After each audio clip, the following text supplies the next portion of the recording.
आज का ब्लॉग सिर्फ एक ब्लॉग नहीं है, ये हमारे लिए एक ऐतिहासिक दिन है। एक ऐसा पल जिसे मैंने अपने कैमरे में हमेशा के लिए कैद कर लिया है। हमारे प्रेम और आस्था का प्रतीक श्री श्री चालदा महाराज की दिव्य पालकी आज जौनसार यानी उत्तराखंड से निकलकर पश्चिमी गांव हिमाचल प्रदेश जाने वाली थी।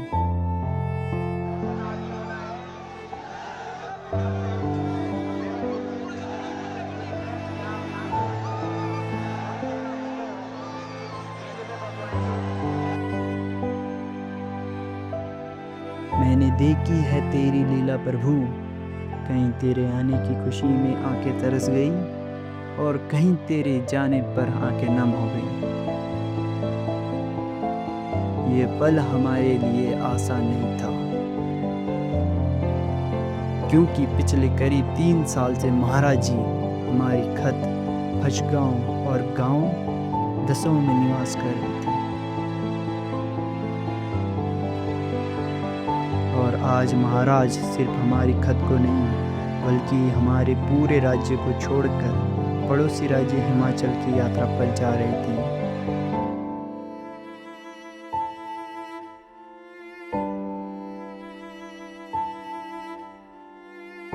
बस एक ही प्रार्थना है, महाराज जी जल्दी लौट कर आना, आपके बिना जौनसार अधूरा लगता है।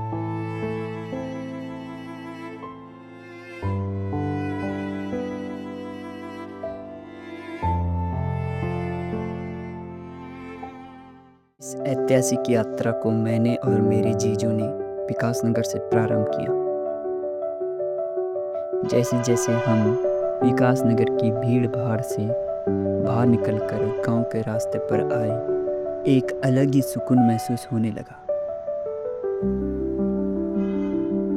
गांव का रास्ता हमेशा से सुकून देता है और इसी सुकून भरे रास्ते में मैं आपको इस दिव्य यात्रा के बारे में बताना चाहता हूँ। चालदा महाराज जी कभी भी स्थायी रूप से नहीं रुकते हैं, वो हमेशा यात्रा पर रहते हैं, कभी हिमाचल तो कभी उत्तराखंड। और इस बार महाराज जी उत्तराखंड से हिमाचल प्रदेश जाने वाले हैं। यह यात्रा एक शादी के बारात जैसी होती है, क्योंकि हिमाचल के लोग बाराती बनकर महाराज जी को लेने उत्तराखंड आते हैं और उनके देवचिन्ह अपने साथ ले जाते हैं। बिलीव मी, ये ब्लॉग बहुत ही खास होने वाला है।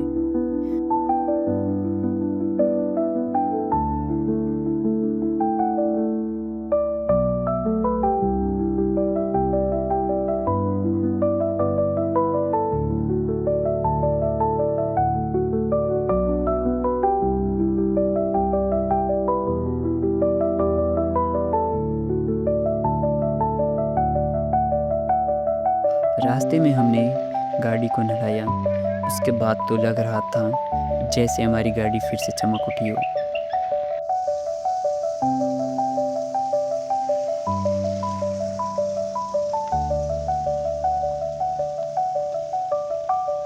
फिर कोटी में हमने खाना खाया और कोटी में विजय भैया के बनाए हुए राजमा चावल तो मेरे हमेशा से फेवरेट है।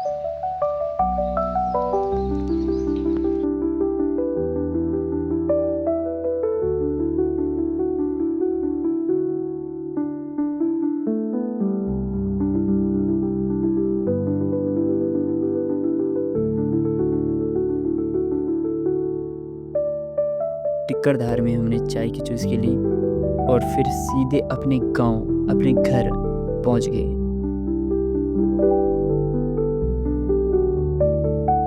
और मेरा गांव उस वक्त कुछ ऐसा दिख रहा था।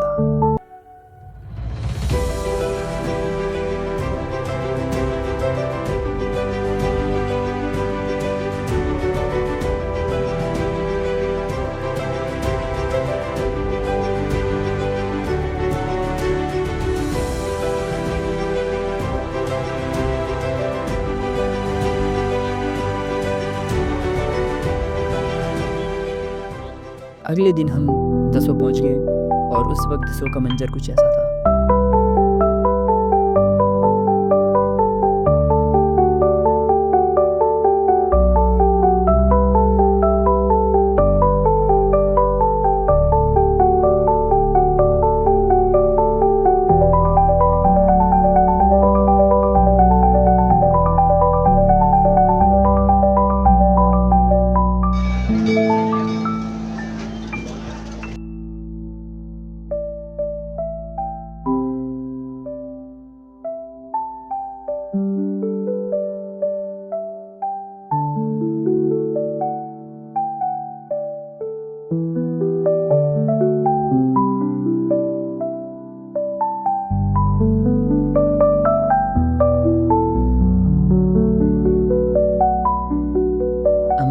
क्योंकि लोग बारातियों का स्वागत करने के लिए गेट पर खड़े थे।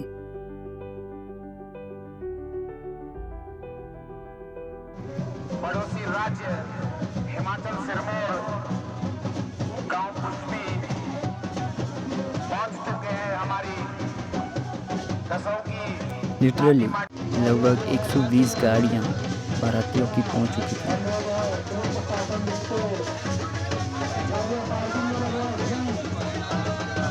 महाराज जी का छत्र आएगा, तो इसलिए अभी से ही व्यवस्था बना के रखो। अब ज्यादा टाइम नहीं रहा है। चाय वालों से मेरा निवेदन है, मुझे वहां कैंपर दिख रहे हैं चाय के, कृपया वो चाय के कैंपर हटा।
जोरदार जय जयकारा हो जाए।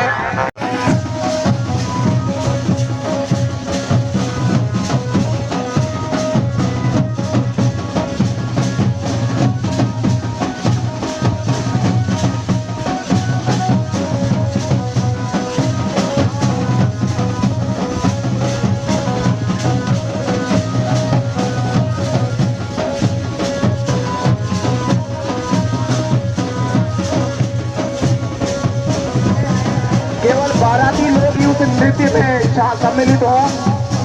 एक हारून नृत्य यहाँ पर हो जाए इसी प्रांगण में बाराती में। अब मैं आए हुए सभी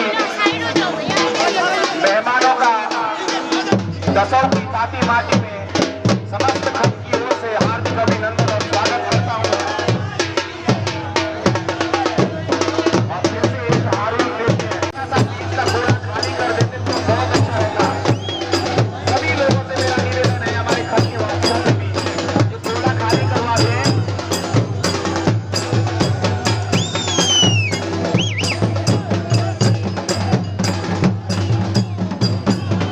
और जैसे पारंपरिक तरीके से ग्राम दशा की लड़कियां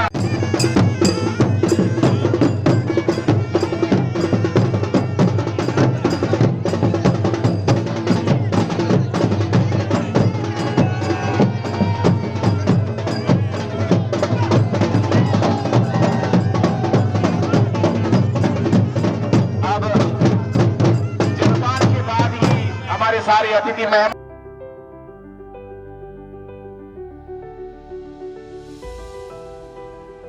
अब महाराज जी का छत्र और पालकी बाहर आने वाले थे।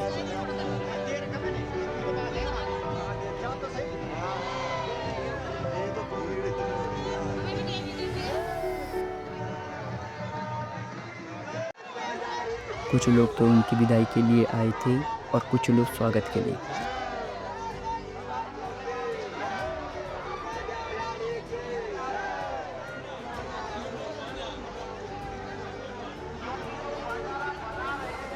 जब महाराज जी का छत्र बाहर आया तो उस पल का दृश्य कुछ ऐसा था।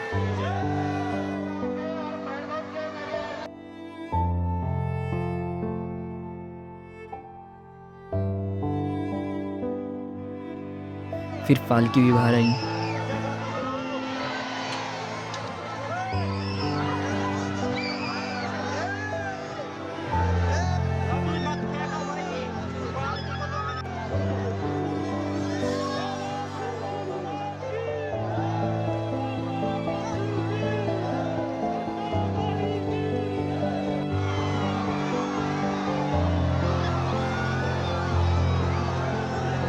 जब छत्र और पालकी एक साथ नजर आते हैं तो उस दृश्य की दिव्यता को शब्दों में बयान करना मुश्किल है।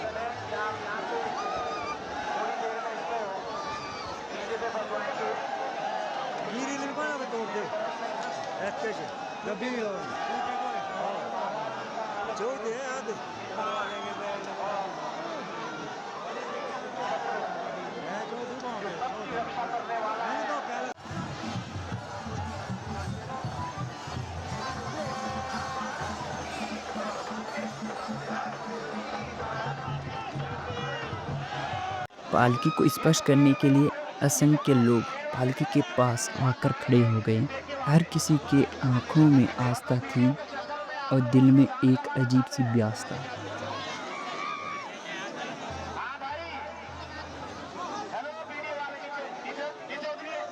यहाँ से जो मंजर दिख रहा है, पालकी का जो स्वरूप है, ऐसा लग रहा है मानो गंगा में बहता हुआ आगे बढ़ रहा है लहरों के साथ। तो धीरे धीरे यही इसकी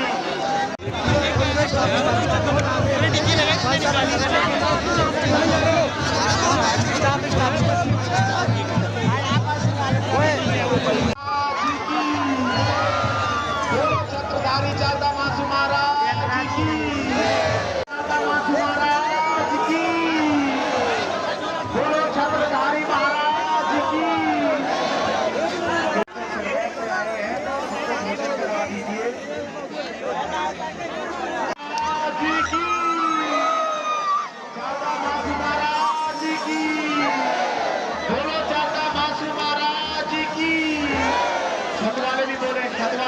कोई आवाज नहीं आ रही है। दसों की लड़कियां और हम सबको महाराज जी रोते हुए छोड़कर जा रहे थे।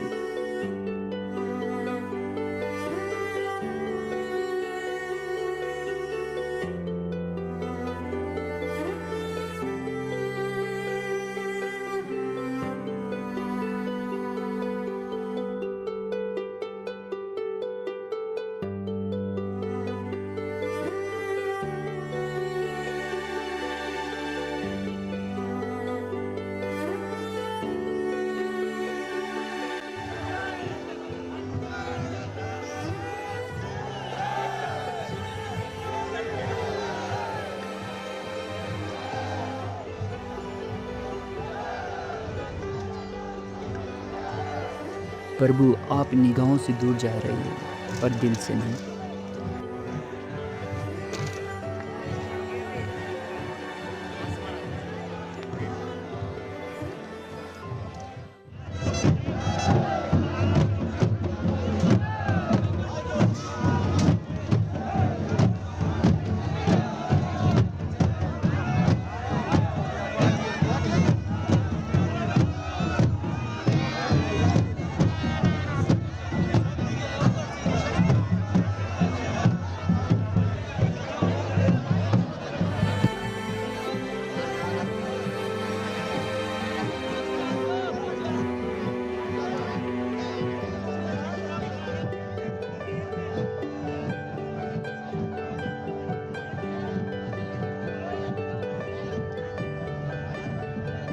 इंतज़ार रहेगा महाराज आपके आने का, हम चाहे रहे या ना रहे।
आज की रात महाराज जी इसी खेत में रुकने वाले हैं। दोनों साल का नाम महाराज दो लड़कियां ना तोड़ें।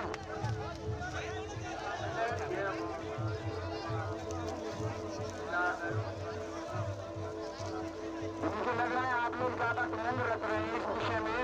आप लड़कियां भी तोड़ रहे हैं जो व्यवस्था बना रखी है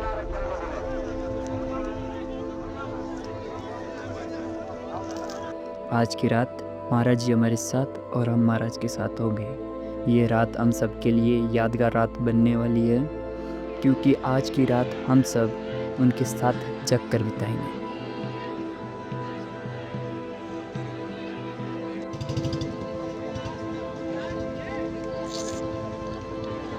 शाम होते होते दसों का नज़ारा कुछ ऐसा था।